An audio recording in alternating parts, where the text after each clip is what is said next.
Muy buenas, bienvenidos a la Taberna del Kender. Hoy vamos a hablar de un juego que me ha sorprendido gratamente este año y posiblemente estemos hablando del juego que más me ha gustado, por lo arriesgado de su propuesta y a la vez por arriesgada que es esa propuesta, lo bien que funciona y lo bien que cumple con lo que propone. Y esto es interesante. Estamos hablando de Cuentos de Ánimas. Cuentos de Ánimas es un storytelling que nos propone la experiencia de crear o de narrar conjuntamente o en solitario un cuento de terror. El manual nos propone, dice que es un juego narrativo de horror rural y nos propone ambientaciones más o menos decimonónicas, de cuentos de fantasmas del siglo XIX, aunque también hay escenarios actuales. ¿Y por qué he dicho antes lo de lo bien que cumple con lo que propone? Porque normalmente, o por lo menos la idea que se tiene de un storytelling, es que la narración, al final el aspecto narrativo del juego es muy alto, pero el aspecto jugable es muy bajo. Yo creo que en Cuentos de Ánimas ambos aspectos están bastante equilibrados y no pierde el aspecto ludista, siendo el más predominante el narrativo. Pero vamos ahora con eso y con el sistema. Vamos a ver un poquito el libro, no en profundidad, por encima, luego hablaremos un poquito del sistema y os enseñaré algunas cosillas y algunos consejitos y algunas ideas que tengo yo sobre el juego. Vamos a ello. Bueno, ya tengo aquí la cámara cenital, o como se llame, o genital, y vamos a ver qué más cosillas trae el juego Cuentos de Ánimas.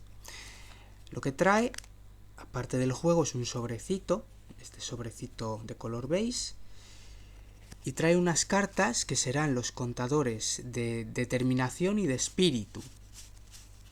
Ahora veremos la ficha de personaje. También trae un simulador de dado de 10 caras en forma de cartas, pero yo prefiero utilizar un dadito de 10 caras, me parece más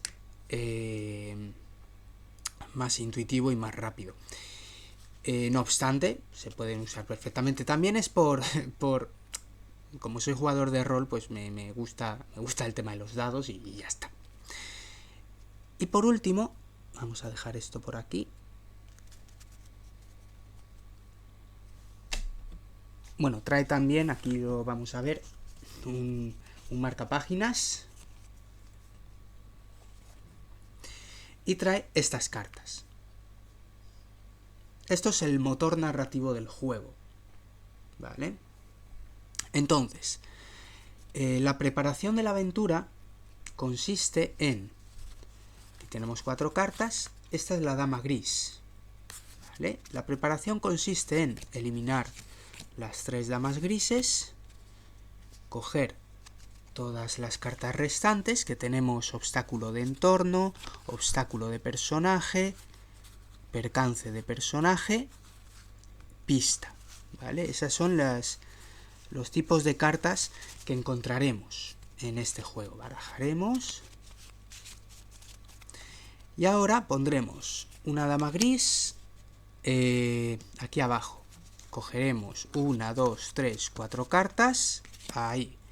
Otra dama gris, 1, 2, 3, 4, 5, 6 cartas y otra dama gris, 1, 2, 3, 4, 5, 6 cartas, y las pondremos en un mazo que será el que nos vaya generando la historia, ¿vale?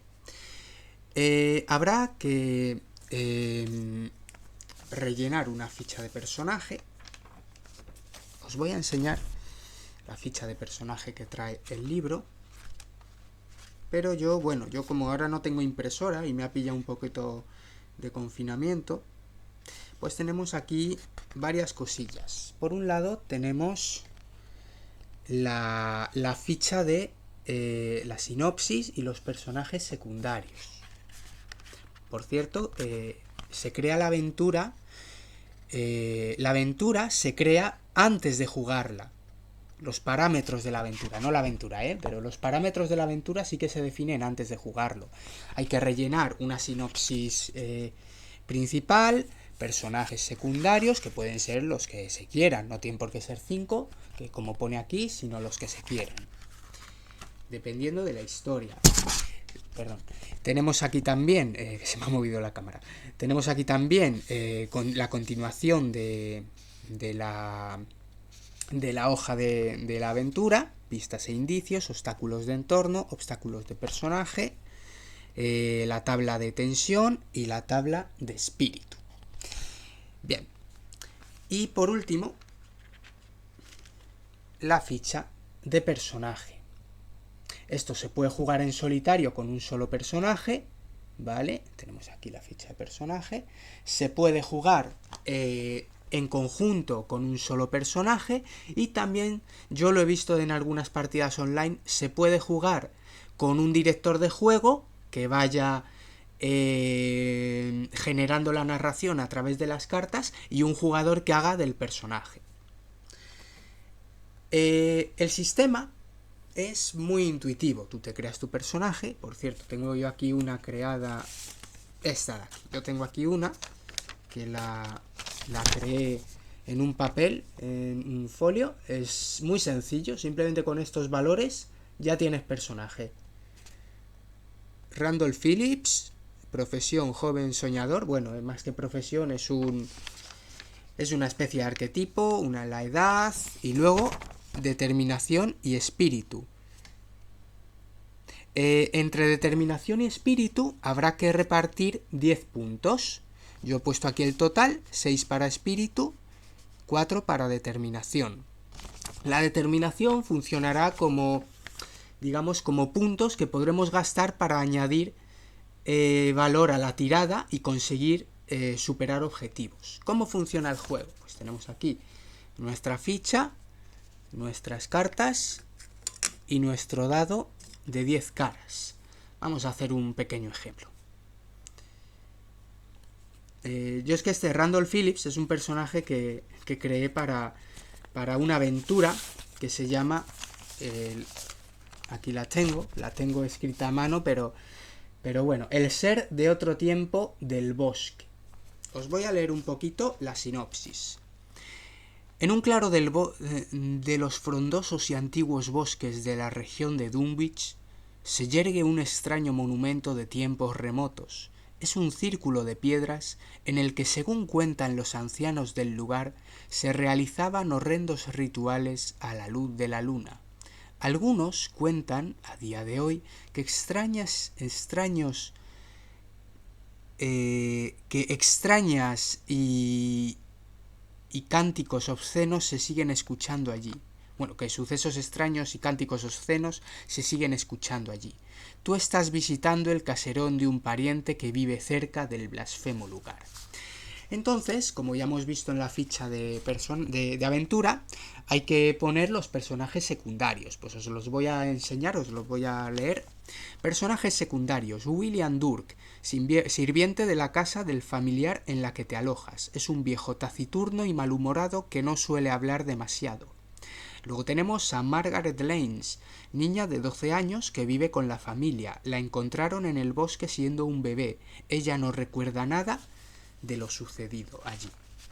Y tenemos también a la tía Ana. Es tu tía, siempre servicial y cariñosa contigo, viuda de su marido, el cual desapareció en una batida de caza. Y luego, para continuar con la ficha aventura, tenemos las pistas e indicios. Entonces haremos una lista de pistas e indicios que se pueden encontrar. Luego, obstáculos de entorno, también una lista de posibles obstáculos de entorno. Obstáculos de personaje una lista de lo que puede ocurrir con otros personajes que te dañe o suceda algo malo a raíz de otros personajes. Y luego tenemos una tabla de tensión, ¿vale?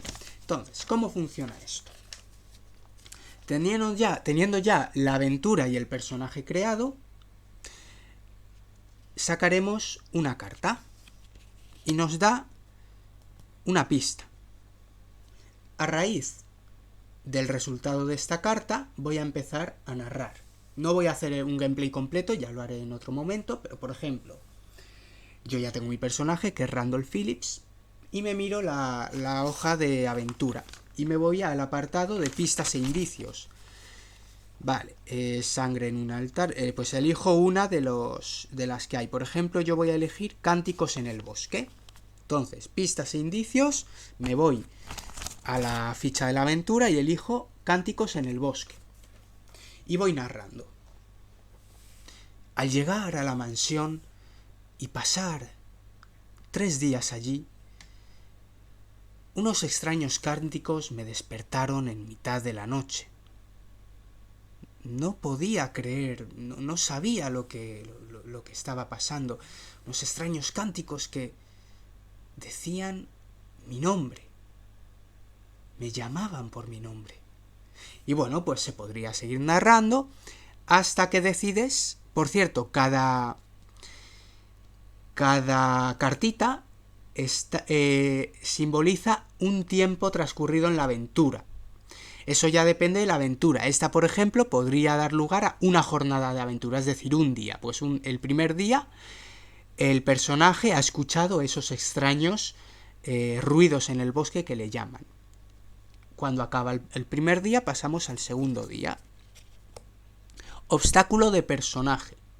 Entonces nos vamos al listado de obstáculo de personaje y elegimos uno. Yo, por ejemplo, voy a elegir uno que encaja muy bien con la narración que hemos empezado. Un personaje te impide ir a un sitio. Entonces empiezo a narrar. Cuando le pregunté a... ¿Cómo se llamaba? Creo que era tía Ana, sí. Cuando le pregunté a tía Ana a la mañana siguiente sobre el suceso, me previno de ir al bosque. ¡No vayas! No vayas, Randolph. Es peligroso. Pero yo todavía estaba decidido a ir. Entonces, ¿qué se hace? Pues esto de aquí, este número, es el valor de dificultad. Entonces lanzamos el dado de 10 y si queremos podemos añadir puntos de determinación. Podemos gastar puntos de determinación, ¿vale? Entonces lanzamos y saco un 5. No he gastado punto, no he querido, así que fallo la tirada y lo que hago es perder un contador de espíritu.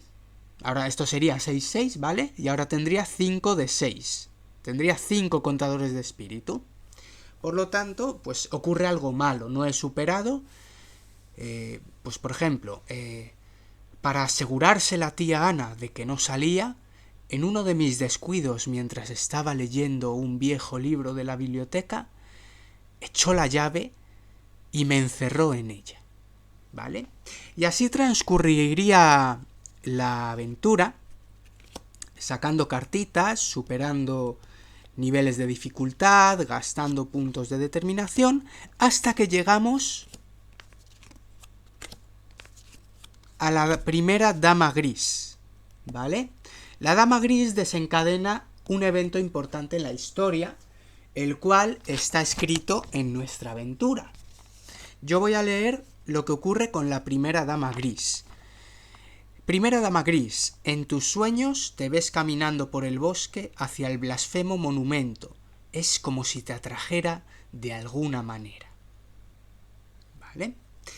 Y además, esta primera dama gris, no sé si es la primera, creo que es la primera, te proporciona un penalizador de -1 a las tiradas. Y es porque el personaje se ha vuelto un poquito más loco, ¿vale? Ha ocurrido un evento muy chungo, muy terrible para la psique del personaje y se está volviendo un poco tarumba. Cuando salga la segunda dama gris, aquí seguimos con pistas, con historias, superando obstáculos, etcétera. Y cuando sale la segunda dama gris, pues, por ejemplo, segunda dama gris, comienzas a ver en los alrededores del caserón a extrañas gentes que rondan el lugar por las noches. Se acercan a la puerta y las ventanas, pero nunca entran, observan. Esta segunda dama gris te proporciona otro penalizador. Ya continuaríamos con la partida, narrando, podemos extender la narración de cada carta tanto como queramos, y cuando lleguemos a la tercera dama gris, acaba la aventura. Y tenemos por último la tabla de espíritu. La tabla de espíritu, aquí la vemos, nos da varios finales. Es una tabla que nos da unos finales predeterminados, pero esos finales dependen de cuántos puntos de espíritu nos queden. Yo, por ejemplo, en esta partida que jugué, me quedé con 0 puntos de espíritu. Eso suele suponer un final malo. Normalmente muchos finales son malos, pero si con 0 puntos de espíritu, más malos todavía. Por ejemplo, yo, como no me quedaban puntos de espíritu, esta partida la acabé como: los cultistas te descubren y van a por ti, consiguen cogerte y te ofrecen a su perverso dios en sacrificio. Porque a lo largo de la aventura, el personaje pues iba descubriendo unas pistas, iba descubriendo que había unos cultistas que se dedicaban a hacer ofrendas en el bosque, en un altar, en un antiguo altar de otra época. Y al final, pues el personaje se volvió loco, le cogen los cultistas y le sacrifican. El otro final es consigues librar a la niña de las garras de la criatura y huir con ella. Porque a lo largo de la aventura ocurre, según esta aventura, ocurre que la niña que vive con vosotros, esa extraña niña de la que hemos hablado, que era un personaje secundario, se pierde en el bosque. Y al final el personaje llega a ver incluso cómo se la están llevando hacia el altar, etcétera, ¿vale? He jugado ya como 3 aventuras diferentes y la verdad es que están genial, encajan muy bien con lo dicho. Lo que ofrece es lo que da, ni más ni menos. Y ahora, para terminar, os voy a mostrar unas cositas que creo que son interesantes para acompañar al juego. Relatos de terror.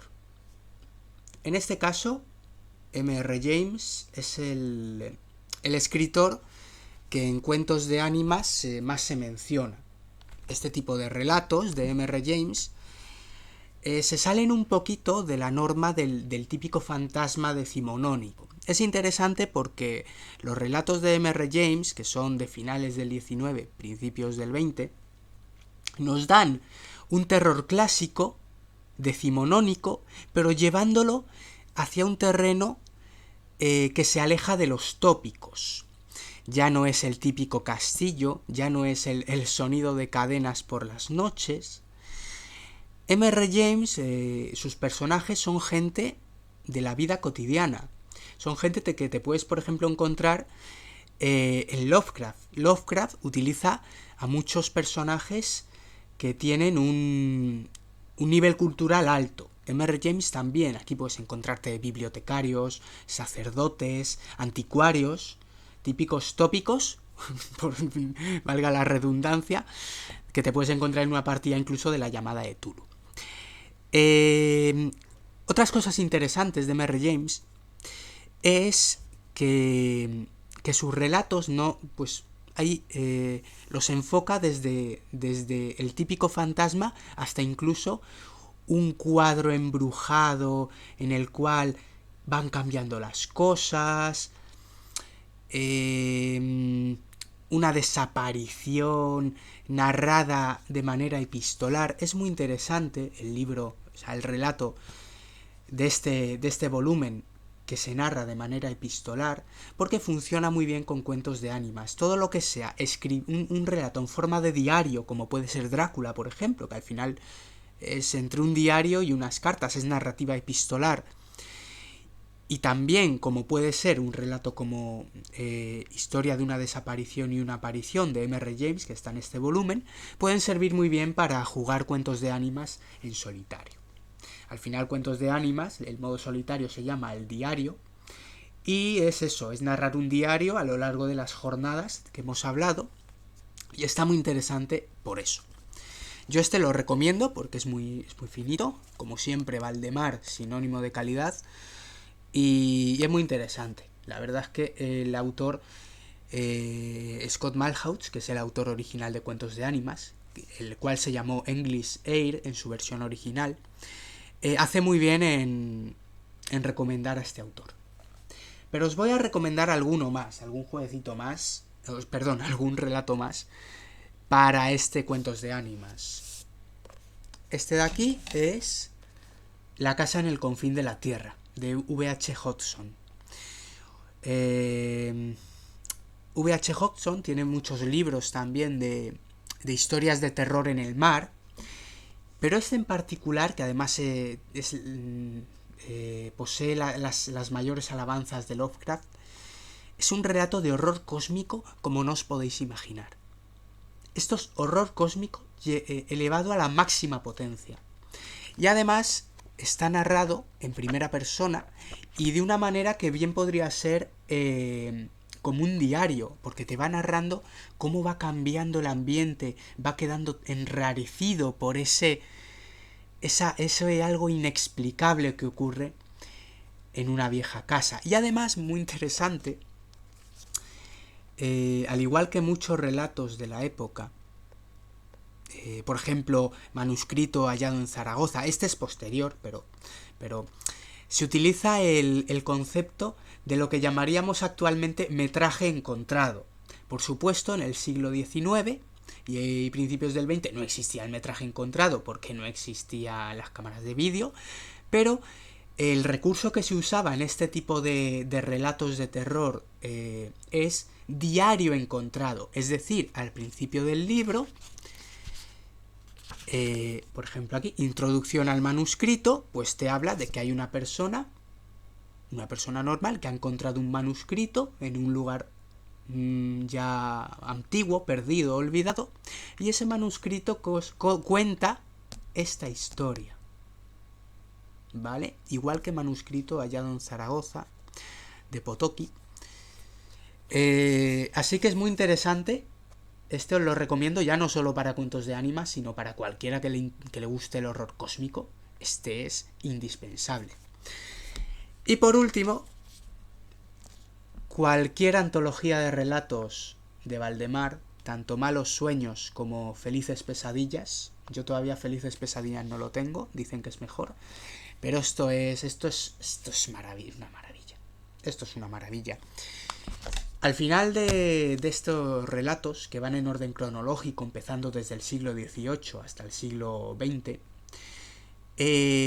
al final de ellos, ya entrando en el siglo XX, hay un relato de... ¿cómo se llama este escritor? Bueno, no me acuerdo del nombre. Voy a leerlo. Voy a buscarlo, con vuestro permiso. Thomas Ligotti. Eso es, Thomas Ligotti, un grande. Thomas Ligotti tiene un estilo que casi roza el splatterpunk tipo Clive Barker. Pues bien, Thomas Ligotti también es muy interesante, es decir,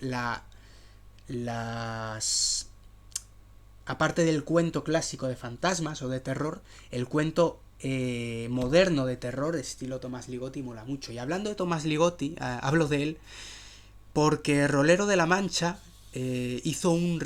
adaptó un relato de Ligotti a a cuentos de ánimas. Y todos estos relatos, entre ellos el de Ligotti adaptado por Rolero de la Mancha, están en un documento que el Refugio de Riot, la editorial del juego, ha compartido de manera gratuita en su web, ¿vale? Entonces, es muy interesante porque tenéis ahí un montonazo de escenarios para jugar. Aquí creo que hay 12, si mal no recuerdo.